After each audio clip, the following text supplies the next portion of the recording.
Hello folks, my name is Mike Kearney and welcome to Alaska Phase 1.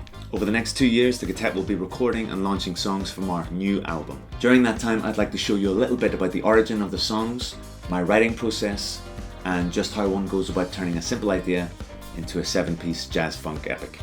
So first up, on the 30th of November at the Mash House, we're going to release Turtle Dove.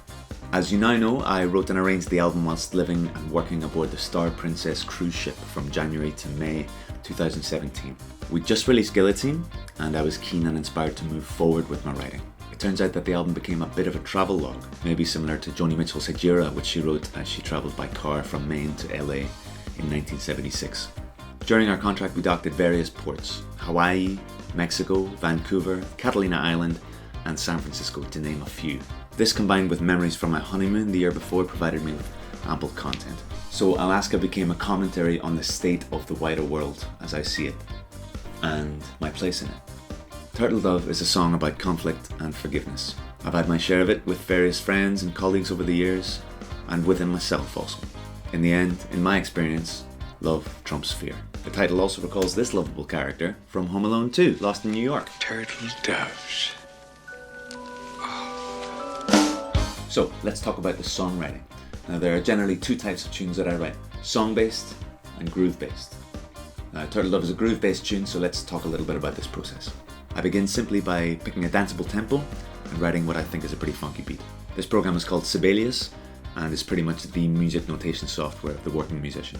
Then I come up with the harmony or the chords, and playing along in real time I add a unique bass line. The point every step of the way with the Katet's music is to go that one step further, to be musically unexpected and, in a certain sense, constantly challenging. The next step is to write the horn line for the trumpet. It's the horn with the highest range and therefore sits on top of the harmony of the tune. Then I translate it into a 3-piece, sometimes in unison, sometimes splitting into harmony for brief choice moments. Now I have what's called the head, or the main instrumental hook line, and I follow where the song wants to take me through the verse and chorus. From there it's a bit of a soul search and a long trial and error process to land on a structure that fits the vibe, until it's as finished as I'm prepared to have it before showing it to the band, when I know they'll have invaluable feedback as to how we can get it performance ready. Next, I make a crude demo using the Sibelius MIDI audio, and in my cabin aboard the ship, somewhere in the middle of the Pacific Ocean, I sing my song over the top. Never give up on a good friend's love. Never know one not to let you down. Get your hands on a turtle dove. Put your hatchet in the ground. Now it's time to get the parts ready for the players. This is an extremely important part of the process because it can save hours and hours of back and forth communication and rehearsal time. If I can make sure the parts are immaculate, that is, containing zero errors or points of confusion, then we can get straight to the music when we're in the room.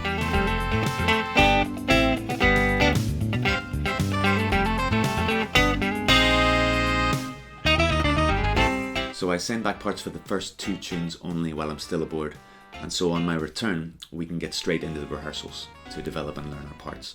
Things like guitar voicings and horn positions need discussed, experimented with, and practiced.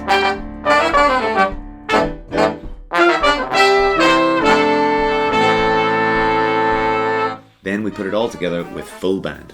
Bounces along real nice. It's got a sort of the Bruce Hornsby thing in there. There's Luther Vandross kind of never too much type thing. Never too much, and all night long. Like very groovy, very 80s. Yeah. But still, funk's maybe not the right word, but very sort of like danceable. Well, that's our job, is to find the fun. find the dance inside the Sibelius fun, inside the MIDI. Yeah. Hear through the MIDI.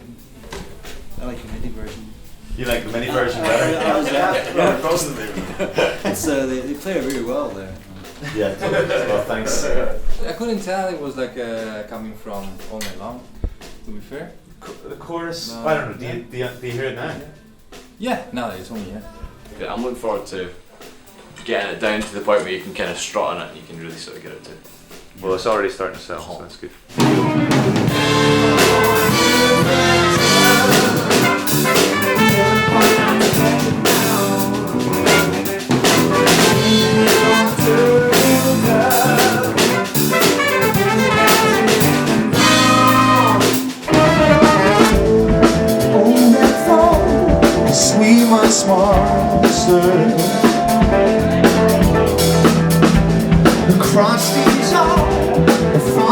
grass. Get voodoo doll, it's a way past day. Voodoo doll, so passe. For better or worse, we show it to an audience and see what we learn. Turtle Dove goes down well, and although it's ropey, there is an energy that we haven't had before, on stage and off, and it works. Next, as we approach the recording process, it's time to augment things and see how far we can take the production value. I bring special guest singers Angus Munro and Fiona Lynch into the fold. These guys are stalwarts of the Chambers Street Collective and jazz bar veterans. Never give up on it, never give up on it. We work out an exciting backing vocal arrangement, making good use of our individual ranges. Never give up on it, never give up on a good friend's love. Never the one not to let you down. Get your hands on a turtle dove. Nailing it. Put your hands in the ground. Never give up on it, never give up on a good friend's love. Never the one not to let you down. Get your hands on a turtle dove. Put your hands in the ground.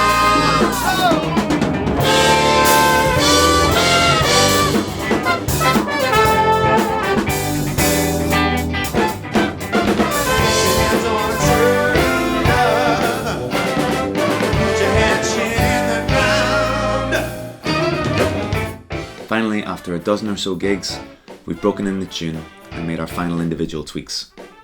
We now play this song first in our set. It loosens us up and gives the audience a solid taster of what's to come. Like all of the songs on Alaska, it's come a long way, and it's just a few more steps to go. Thanks for watching, folks. We sincerely hope you'll join us for Turtle Dove's coming of age when we set it free into the world forever. See you November 30th at the Mashers.